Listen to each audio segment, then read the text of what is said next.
Welcome to the Xavion Factor, where I share my world with you through extraordinary eyes. I'm the host that puts the Xavion in the Xavion Factor. My name is Xavion. What's up, everyone? I'm back with another week of content. Still trying to get more content out there. Didn't want to leave you guys hanging. So we're back for another episode. More geek stuff this week. Want to talk about some stuff. I know there's a lot of noise and there's a narrative that's going around that I wanted to sort of speak to. But this one's going to be more fun and exciting, just talking about just an idea that I have, this crazy, insane idea that I have that I think, if I say so myself, is a really, really good idea. And I think it could sort of turn the narrative that we're seeing now.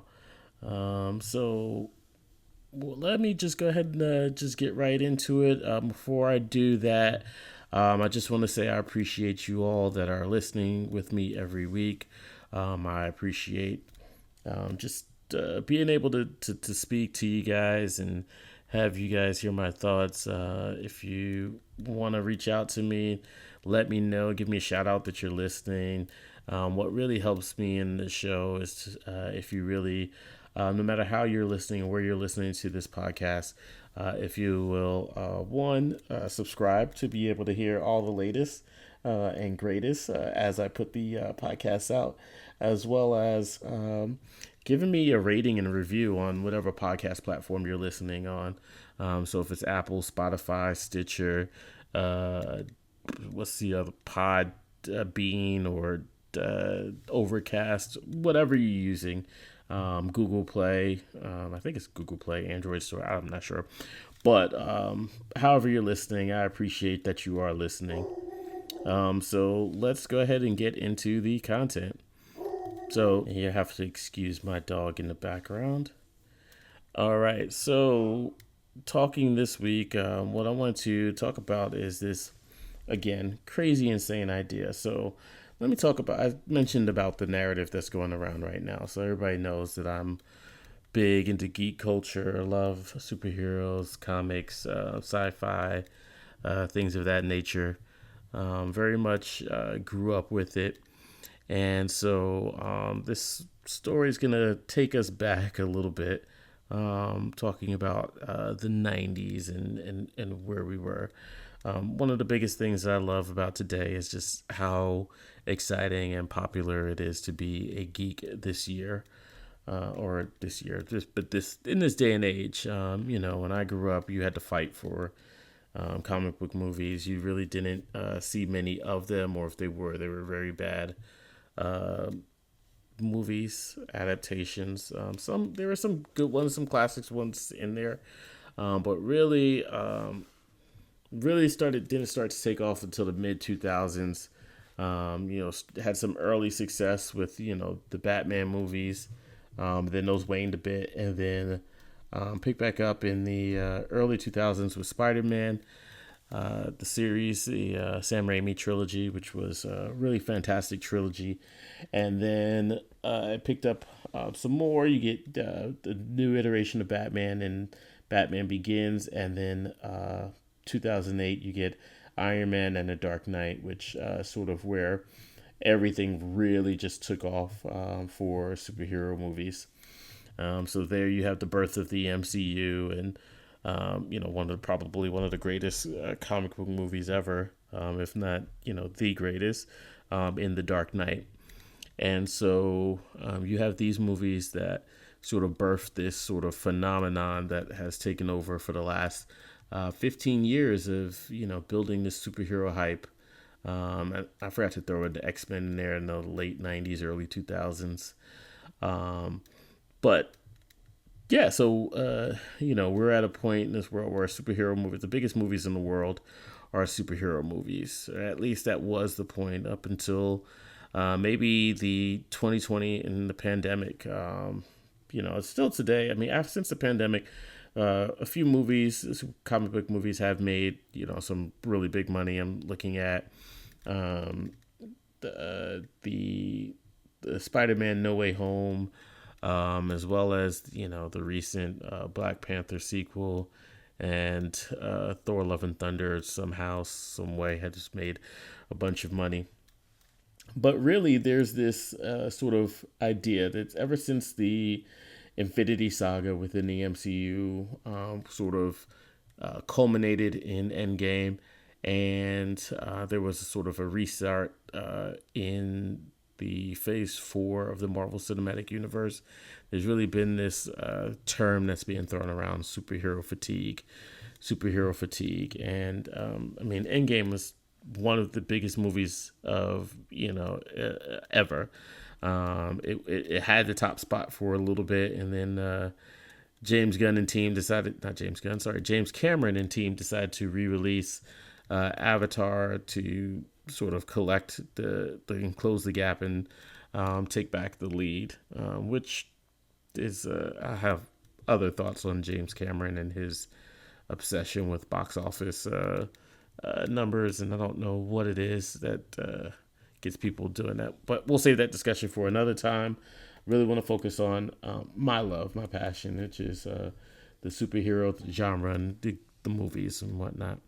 So, Endgame was almost $3 billion movie. And for a while, I thought it was probably going to be the biggest movie ever. It will never be topped, especially after, everything shut down during the 2020 pandemic. You had everything going to streaming, and it just felt like it was sort of the end, or close to the end for movie theaters, and never going to be the same. Since then, we've had a couple of movies that have gone on to make $1 billion. As I mentioned, we've had the Spider-Man No Way Home, Avatar 2 has made over $2 billion, and then you have Tom Cruise Top Gun that did make $1 billion as well. And that's sort of where I wanted to talk about. Like, you have Endgame, which is this huge movie, and it's like no one's thinking like nothing's going to top that when it comes to the superhero genre.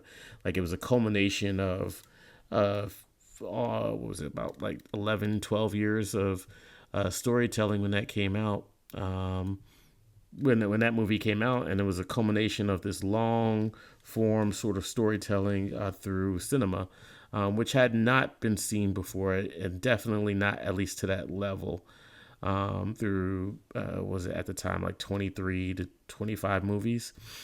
So it was quite a feat and accomplishment for that movie to do that. And I think the reason why it made so much money was because of the hype that was built over time. Because of the fact that it was supposed to, I think there was a lot of expectations with that movie. I know for myself, I had big expectations, and some of them were met, some of them weren't. And I'm still upset and sore about that. Like, I was hoping to see, I know we finally did get Daredevil and some of the other Netflix characters into the MCU eventually, but I was hoping that Endgame would sort of tie those together as well as the Agents of S.H.I.E.L.D. But there was some stuff going on behind the scenes that made that not happen. But all that to say, it was very much a not surprise hit, but it was something that was, again, super hyped up, and built off that hype. It was able to reach that feat of almost making $3 billion at the box office. And then we said for a while we're not going to see anything like that again, because the story is over. And then Phase 4 picked up with the television shows, WandaVision, which I think was fantastic up until that last episode, and then followed up with some of the other TV shows, and then finally the Phase 4 movies with Black Widow, Eternals, Shang-Chi, and then you had No Way Home, and No Way Home kind of had the sort of the same thing going for it. It's the nostalgia, it's the hype, it was the fan service of being able to bring back sort of 20 years almost of storytelling, bringing back characters from the first Spider-Man movie, from Sam Raimi's trilogy, and connecting those characters along with the Amazing Spider-Man characters, and just building off of that entire Spider-Man cinematic universe. And so that brings me to what I want to talk about today, sort of or my idea. So now we're seeing this, as I said, this sentiment of superhero fatigue. Oh, we're not getting the same amount of hype about these movies. These movies aren't making the $1 billion. They're sort of failing and fledgling. I think if you ask a lot of people, Phase Four is shown to be really disappointment. It does have some really good movies in it, in my opinion, for the MCU, such as Shang-Chi, and I actually did like the Eternals, and probably my favorite of the Phase 4 movies, the Black Panther movie. But I think the overall sentiment around it is that Phase 4 is below par. It's not doing as well. And you've had a couple of duds in there and when I say duds, I don't mean necessarily like duds that I didn't really care for the movie, although I didn't care for Thor Love and Thunder. But we're seeing some poorly reviewed movies such as Eternals, which for the life of me I still cannot understand that why that got such low reviews. Just based on what I think a lot of critics like or whatnot. I thought that was sort of maybe more right up their alley, but it is what it is. And then Ant-Man and the Wasp. I'm sorry, Ant-Man and the Wasp: Quantumania having such low reviews and poor box office performance. Followed by, on the other side, we do have all of the mess that's going on with Warner Brothers and DC. This drama between Shazam and Black Adam, and both those failures at the box office. The inability to be able to sort of get together a plan prior to James Gunn and Peter Safran taking over. And the movies, basically you scrapping whole movies after they're filmed in the case of Batgirl. And it just feels like, okay, superhero movies are sort of in a mess and a quandary right now. So how do we fix it? How do we save it? Well, I think that's a good question. And I think it can be saved. And I think there's a way that we could create a superhero movie or a superhero story that will possibly and very likely could completely beat out Avengers Endgame in numbers, and possibly could go on to becoming the biggest movie franchise of all time, or biggest selling movie. Like, I think there's a way to make $1 billion, and I think that both DC and Marvel could benefit from it. So Warner Brothers and Disney could benefit and feed off the hype to be able to build back their universes and their hype. And so Freudian slip there, gave away what I was saying, but basically my idea is it's called All Access. And those of you who are familiar with comics know what I'm talking about. It is a crazy idea. So what would be a huge jaw-dropping, record-breaking box office? You're thinking like 2 billion, 3 billion. I think, what's the biggest thing you could do right now in comic book movies? Like, what can you do that can top Endgame, that can top coming back from your what can top what you've done already. And in DC Comics, what can get people to sort of love and unite your universe and bring together fandoms of all different ages and from all different levels and backgrounds? And I think the answer to that is a Marvel versus DC crossover. And I know what you're thinking, like, oh man, that's crazy. That's not gonna happen. It's so many different things that's preventing that from happening, so to speak. But I disagree. I think right now is the perfect time for this to happen, and is the most likely time for it to happen. And I know, and I'm going to tell you why. So, first, why does this make sense? For one, the world, for the most part, loves these superheroes. And then, as fans, we're like we've always been sort of tribal. Not we. A lot of people are tribal. I've talked about this before. You have your Marvel versus DC. Oh, Marvel is better. DC is better. So as a fan base, these people that make up probably 10 to 15% of the people that actually go and maybe even less than that, that go to see these movies, you have the attraction of, okay, I get to see my favorite superheroes versus your favorite superheroes. Now let's see who's on top. And maybe not even versus, but like, let's see these heroes together. So you get the DC fans, you get the Marvel fans, you get them both, and they're both ready and itchy and exciting to see this movie. But as I just said, that's just the fans. That's the small fan base, small percentage of the people that see these movies. These aren't the people that get the movie necessarily to $2 billion, which you need as a general audience. Well, here's the thing: the general audience, for the most part, they lump these people together, these heroes together. They don't understand the difference between Marvel and DC. There's people that think Superman is an Avenger and that Captain America is a Justice League member, and that's just the reality of it.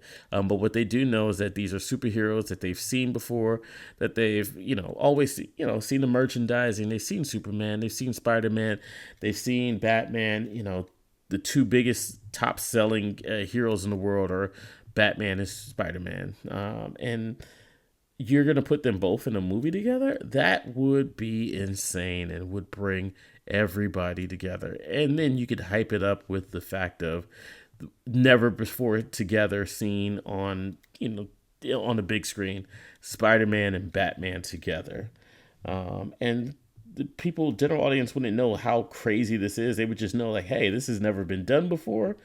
How do we get this? How does this happen? Like, what's so exciting about this? Like, why is this so crazy? When you think about like Heat, you had these two great actors. You had Robert De Niro, you had Al Pacino.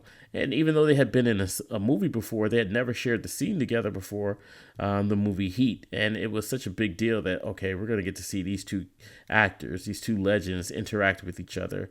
And I think you'll get the same thing for the general audience with Spider-Man, Batman, Superman, Captain America, Iron Man. So now, ever since, the MCU's come out, Iron Man, Captain America, these are household names. Like, people know who these characters are. And then so, the fans get to see their battle and the buzz of DC versus Marvel. The general audience gets to see these big names all together in one place, and you can use that to build the hype. Now, what's now, why would they do this? For one, I've sort of talked about it. Like, sort of, it feels like, and this may or may not be true. You have a couple of movies coming out this summer that may sort of disprove that the superhero fatigue is a thing, or that the popularity is waning in this area. With the Flash that's coming out in June, and Guardians of the Galaxy, which I think is coming out in either, is it May or July?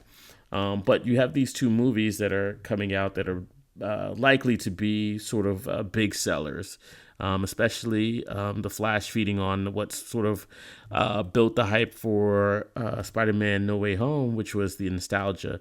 You're bringing back a character that people grew up with, this Michael Keaton, Bruce Wayne, and Batman. So we'll see. But the money, let's taking points 1 and 2. Where I talked about the fans and the general audience, this could be if you get those two aligned, because you're feeding to everyone. You're feeding to the Marvel fans, you're feeding to the DC fans, you're feeding the general audience. So who's not buying tickets for this? Except for the people that just really don't like superhero movies. And I think even them, you'll still get the spectacle of, buy the hype of, everyone seeing these. Of course, it's going to take a good movie, good storytelling. And I'll talk a little bit more about my idea for the storytelling. But, there's precedent for this. This has happened in the comics a couple of times where these two universes did combine. Now you're saying, no, now you have DC or Disney and Warner Brothers, or DC Studios now. I guess Marvel Studios, DC Studios. Why would they do this? Well, The money. I mean, quite frankly, it's the money. Like I said, you could rack up, so much money for each of these teams. But how would I do it? Well, let me stop there. Let's talk a little bit more about like what are the other things that we have going in the favor. And that thing that's going in that favor is James Gunn. James Gunn could be the bridge that sort of that bridges. He could be the person that bridges the gap. Basically, he worked at Marvel Studios for 3 movies, executive produced on a couple of others because of his characters being used in huge crossover events. So James Gunn does have that relationship with Marvel Studios and Feige, and now he is over creative control over DC Studios. And I think that him having that relationship could be beneficial towards getting this off the ground if this was something that they really, really wanted to toy with the idea of doing. I think it just makes sense that James Gunn could be the person that bridges the gap. He has a history with both studios and control over one, and all he has to do is sort of convince someone that he was fairly close to be able to be able to make this happen and make this a thing. And as I said, it's happened in the comics before. Now let's talk a little bit more about like what my idea would be, like how this would sort of come together. And the way I'm thinking is that there's a sort of a four movie deal, so to speak. I think you have. This is how I do it. I would do it sort of business side. I would say, hey, we have we have 2 movies produced by DC Studios, 2 movies produced by Marvel Studios. Once they come up with a storyline and a plan for it to come together, I think that's how you do it. But I think you sort of you do it in sort of a secret way. So for the way I would do it is, I talked about how there's a precedence for it. And there's this character that's owned secretly, not secretly, but it's not so widely known. But this character is owned by both DC and Marvel. So they both have to agree to be able to use this character in order for this character to be used. And so that character's name is actually Axel Asher, I believe his name is, or he's known in the comics by his name of The Access. And basically, a quick history lesson to tell you about the Access character. So back in the 90s, maybe late 90s, 96, 97, somewhere around there was this sort of push to make the superheroes more popular, sort of bring back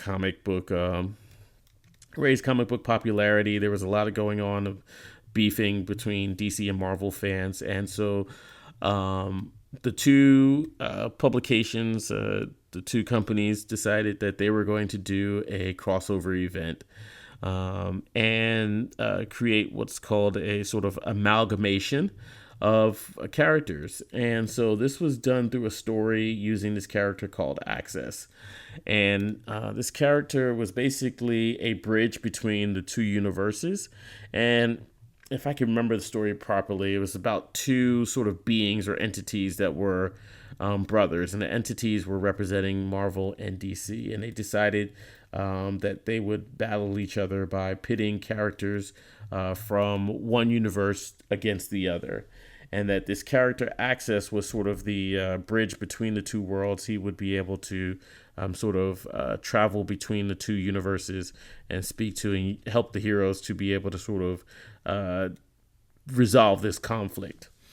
And so I think the way I would do it, getting back to my story ideas and story plans, is to, one, let's take this character Access and let's say we start with an Avengers movie, something like Secret Wars or something like that.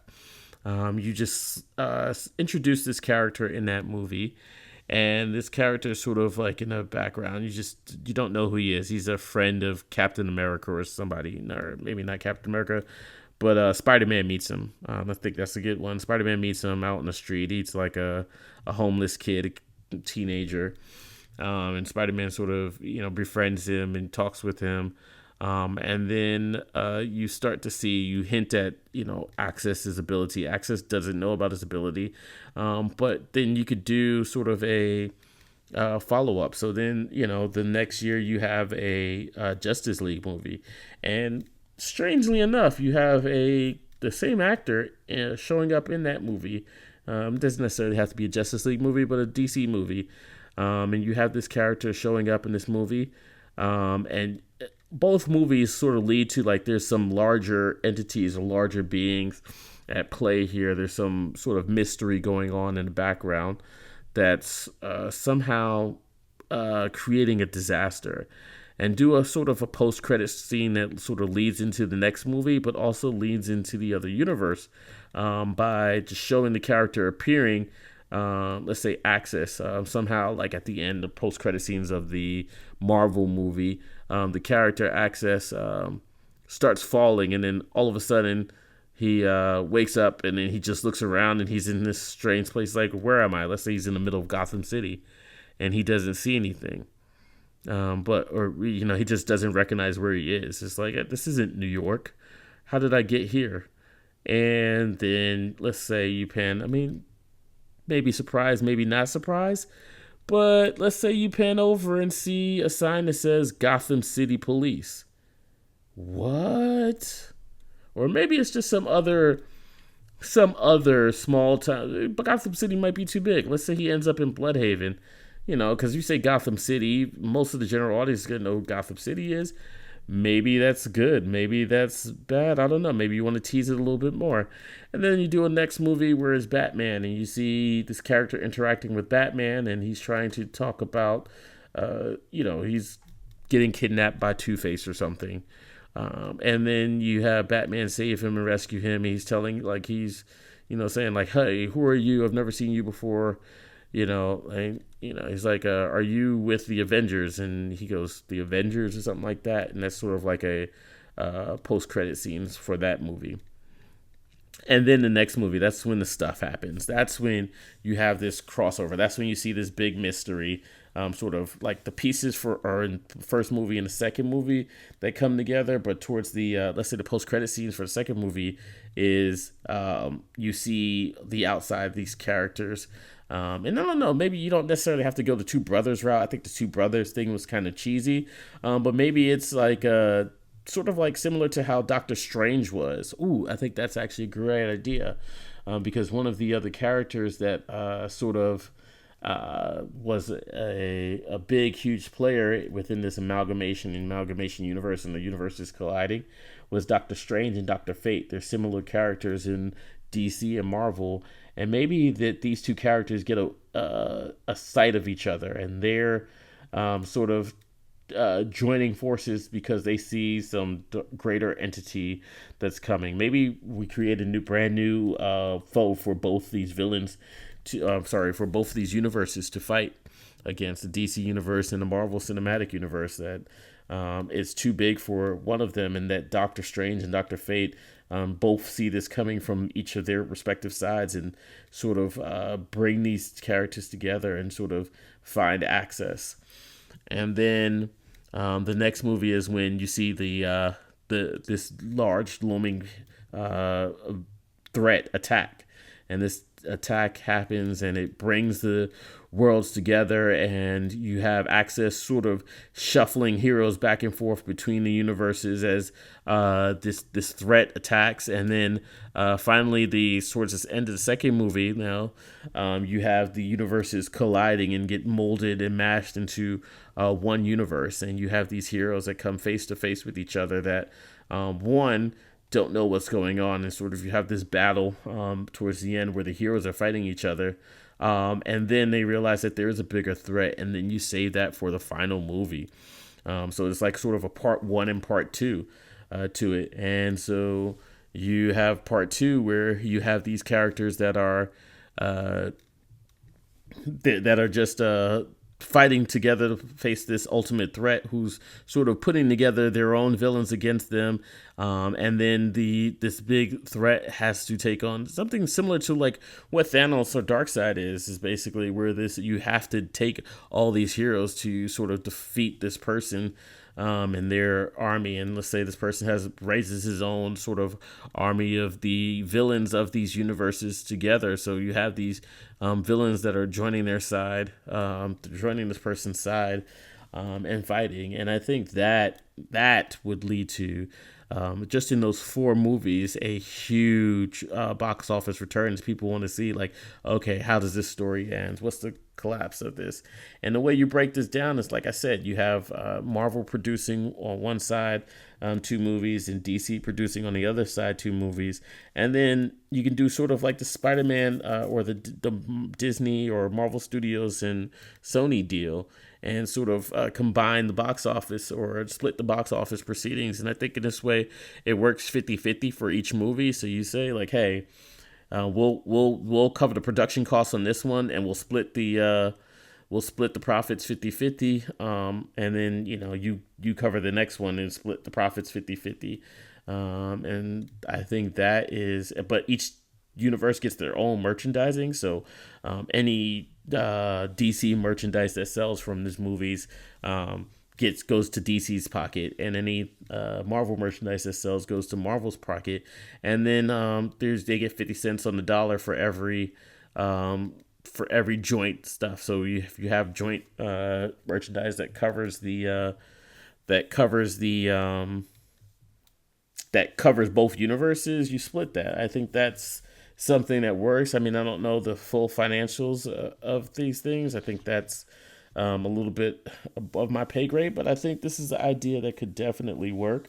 I think it would sort of revitalize this superhero genre. It's going to take great storytelling, and that's where you bring in the comic book teams. I think we have some great comic book writers now in this day and age. People like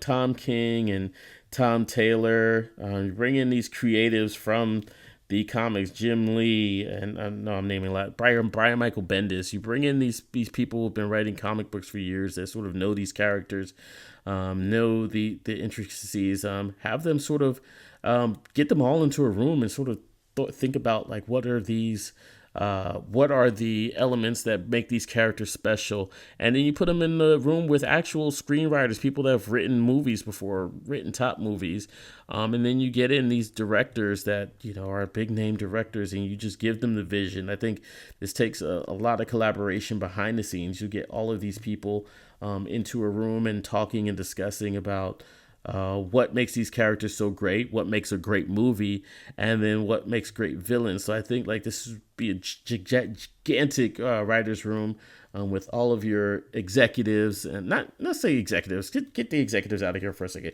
Get all of the creatives in there and just talk about what it would take to pull this off. Like, what's a story that will just have everyone talking? You don't want something that's you're just doing this for spectacle. Although it did work for Endgame, you have Endgame very much was not a great movie, but what it did do was a lot of fan service and fan service even to the general audience, because there's things that are in there for the general audience to be able to see, like, okay, like you've seen movie after movie after movie after movie, and now this is the culmination of it. So it's like, you're watching a television series, basically. You've watched 3 or 4 seasons of a show of Breaking Bad. You want to see how it ends. Like, how does Breaking Bad end?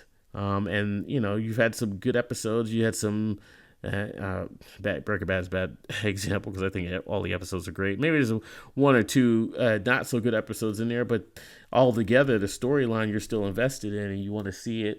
And you want to see how it ends. And I think you get people like that in there, people that sort of write those things, and get all of these creatives into place, and you hammer out a storyline and idea and a pitch in a way that makes it work all together for all the parties involved, and sort of brings the heart as well as the themes that have made superheroes such a big part of our lives that they are today.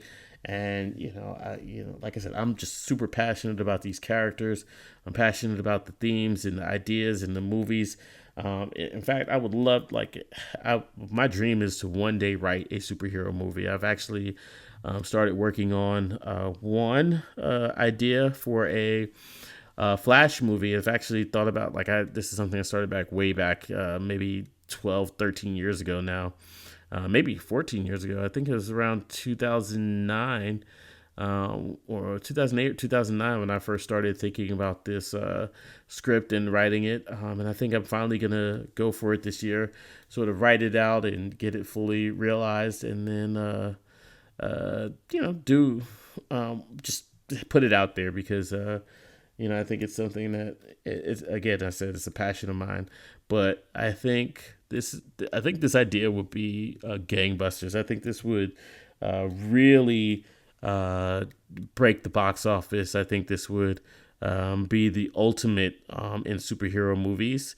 It may not be like the well directed, or maybe not the greatest story, although I would hope that it would be one of the greatest stories ever told from a superhero genre. But I think the combination of being able to bring all these pieces together, the near impossibility that this would have seemed like a few years ago, together, and have this all work out. I think there's so many factors that make this a great idea and a great and more possible than we had ever thought before. Even from way back thinking the Sony deal for Spider-Man. I think that was sort of a precursor for bringing in these characters.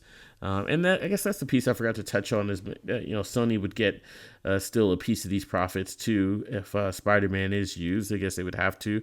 But I think they could work off the same deal that Marvel has. So they get, not necessarily getting, so if Marvel's getting 50% of the profit, then Sony would get whatever their current deal is. I think like 25% of the deal, or maybe not 25% of the whole box office gross, but 25% of Marvel's 50%, which is still a lot just for selling back, not even selling, leasing back a character that you have leased out from them. So you're making money off of somebody else doing the work off a character that you bought.